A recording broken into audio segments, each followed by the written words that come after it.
안녕하세요. 직장인 마음교육 마인델러입니다.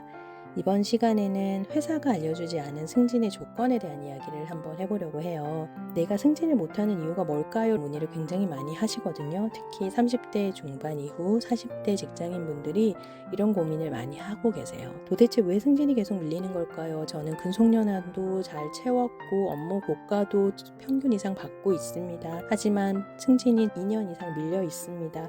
올해도 승진이 될 분위기는 아닌 것 같네요. 퇴사를 해야 하는 것인지 이직을 해야 하는 것인지 너무 고민됩니다. 비슷한 사연을 많이 받았어요. 이제는 업무 능력만으로 승진을 결정하진 않는다라고 생각을 합니다. 회사가 직접적으로 얘기는 해주진 않지만 일을 하는 과정에서 갈등 상황에 노출이 됐을 때 목소리가 커지고 흥분하는 모습을 보이진 않았는지, 완급 조절을 못해서 과다 소리를 짓진 않았는지, 동료들이 나에게 편하게 다가오는지, 만약에 그렇지 않다면 주변의 감정 조절을 잘 하고 있는 사람으로 비춰지진 않을 수도 있다는 생각을 해보셔야 합니다. 승진 얘기하다가 갑자기 감정 조절 얘기를 하냐라고 생각을 하실 거예요.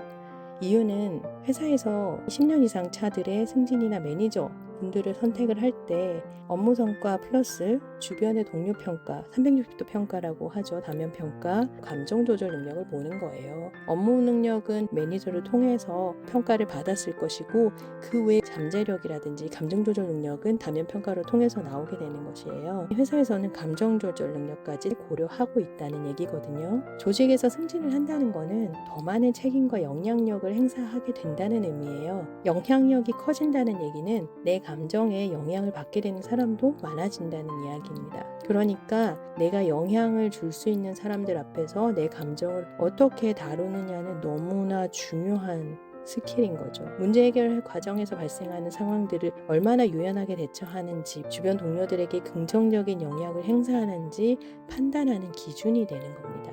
감정 처리 능력과 조절 능력이 회사에서 승진을 하는 필수 요소가 되었다면 어떻게 하면 감정 조절 능력을 키울 수 있을까요? 제가 두 가지 방법을 알려드릴게요. 첫 번째는 자기 인식입니다. 셀프 어웨어니스라고 하는데요. 나를 들여다보고 내 모습을 인정하는 거.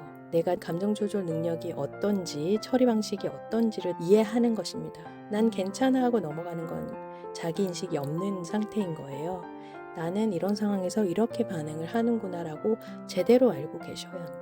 두 번째는 주변 사람들의 피드백, 특히 전문가의 피드백을 한번 받아보세요. 나를 아는 것이 중요하기 때문에 전문가의 도움을 받는 것도 좋습니다. 아니면 삼자의 눈으로 나의 모습을 듣는 것도 괜찮아요. 승진에 너무 조급하게 매달리기보다는 승진이 계속 안 될 때는 나를 먼저 돌아보는 시간을 가지셔야 돼요. 내가 업무적으로 지금 잘 해왔고 잘 하고 있다라는 판단이 든다면 이제 감정적인 부분으로 들어오셔야 합니다. 특히 10년 차 이상 되신 분들은 감정 조절 능력을 키우지 않으시면 높은 직급으로 올라가기는 쉽지 않으실 거예요. 감정 조절은 승진뿐만이 아니라 성공을 위한 필수 요소라는 걸 꼭 기억하셨으면 좋겠습니다. 감사합니다. 마인델로였습니다.